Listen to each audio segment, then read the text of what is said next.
Hey, welcome back to Cheating Wife, the best channel for cheating stories. Like and subscribe to the channel for cheating stories like this. She cheated on me from the jump. I'll be honest, I'm 23 years old and in college right now, and my partner is in graduate school, but the relationship was serious and had been 14 months long, and we had been talking about perhaps getting married after I finished, which was meant to be in December. I flunked because of this, and while the school cleared my record, it's now 9 weeks from today. We had this plan to get married, then after she finished a year later, if I had the money, we would fly to Brussels for a honeymoon and then decide whether or not to have a family. If any of that is too risky on Rule 1, I apologize, but I am not attempting to breach any rules. To me, it is a serious, long-term relationship, which is why I believe it belongs here. I kept quiet about it because I was embarrassed that it happened to me. I've been cheated on before, but I've never felt so pitiful. My boyfriend and I met in early September 2020, and I believed we had something truly special. We were frighteningly similar, and everything seemed to be wonderful and well behaved. I had a couple moments of concern since she had a few man pals she did overnight excursions with, but I assured myself I was being paranoid. We had discussed whether we were exclusive and committed about a month ago, and the answer was yes, so I was going to trust her. Things began to heat up in early October, but it's a gradual train crash. She began talking about this 30-year-old unsuccessful MMA fighter who was like a brother to her and emphasized his abs many times. I informed her that I wasn't good with it and that I wanted to meet him. She replied, "Absolutely, you'd get along wonderfully," and I left. A week later, there was a conversation, and I joked that the only reason she dates me is because I can move her stuff. She suddenly appears out of nowhere and says, "Well, Yufk man can do it, and he can take out my sofa," after bashing me into it.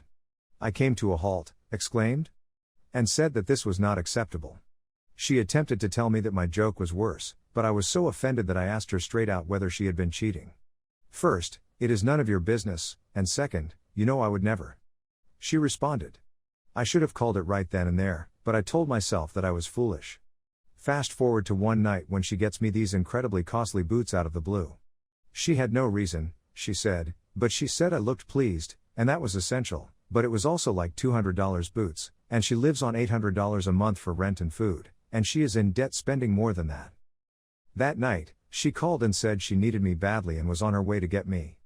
We were going to stay in her flat and play home for a week. I was a little concerned since I had worked the following day and couldn't simply get there from her apartment, but she insisted on paying for an Uber or whatever. I agreed and made plans to cover for my absence for the week. When I arrived, we watched Beetlejuice and then went to bed.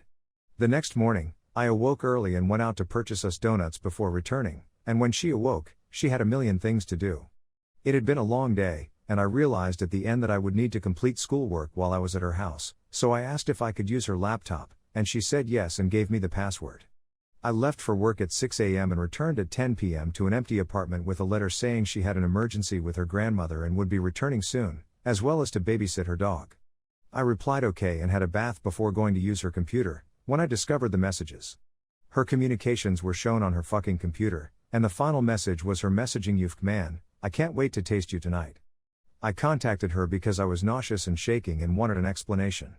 She was furious and demanded to know why I was in her messages, which I told her she had left up. She then acknowledged that she was with a Yufka man down south and that they had plans for the following 5 days. I asked if I could go, and she answered yes, but only if I killed her dog and left her flat to be looted. I broke down and remained like a fool, resulting in a series of panic episodes, and my life essentially became feeding and caring for that dog, followed by swallowing NyQuil to put myself to sleep. She came home, sat me down, and told me she loved me but wasn't attracted to me, that she had been dating the Yufk man for 2 weeks, and that was the end of it, she vowed. I was furious, so I returned her fucking gilt boots and left. She returned 2 days later, apologizing and expressing her desire to make things right. I decided to forgive her, but she kept calling late at night in this breathless voice that made me sick because I knew she was cheating but didn't accuse her. Then one night she proclaimed me her soulmate, and everything that followed practically shouted OC.R.A.P. I have to go, he's coming down the stairs right now. Goodbye. I knew what was going on, and I was fucking done.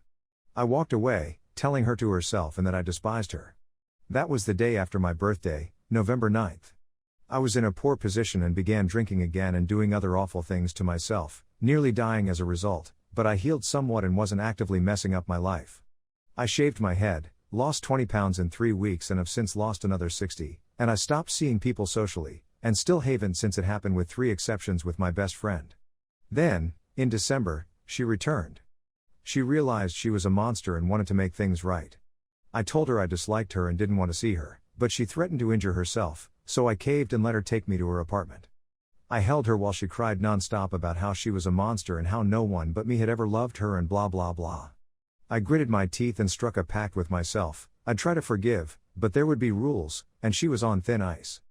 We really spent a whole day and a half drafting the contract she insisted on retaining on her Google Drive and a point system for her transgressions since she didn't trust me not to walk away for no reason.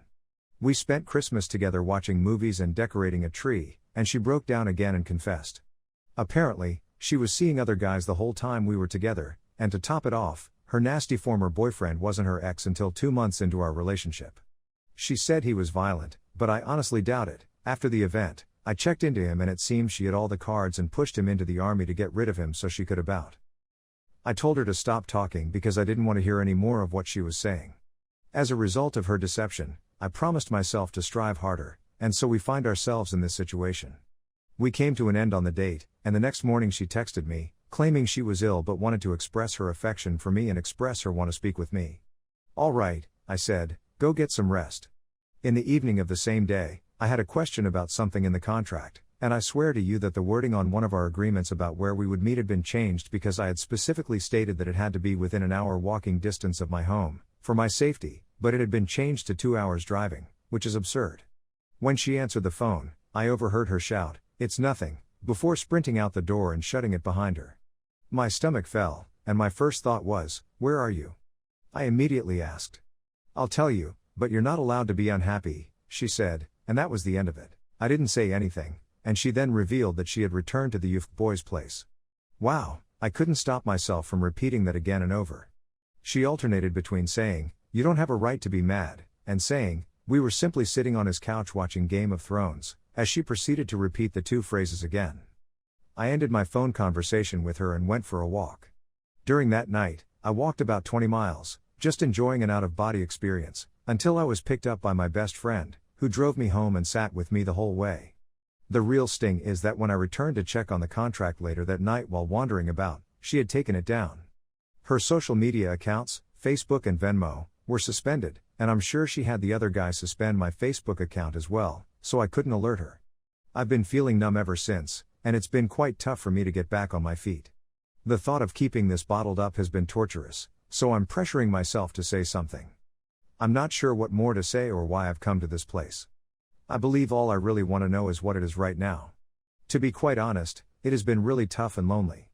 Although my closest friend checked in on me on January 20th and took me to see my grandmother last Monday, I've been on my own for the most part since then. I can't even bring myself to talk about it with my friends or family since it's too painful and embarrassing for them to hear. I'm really at a loss for what to say at this point.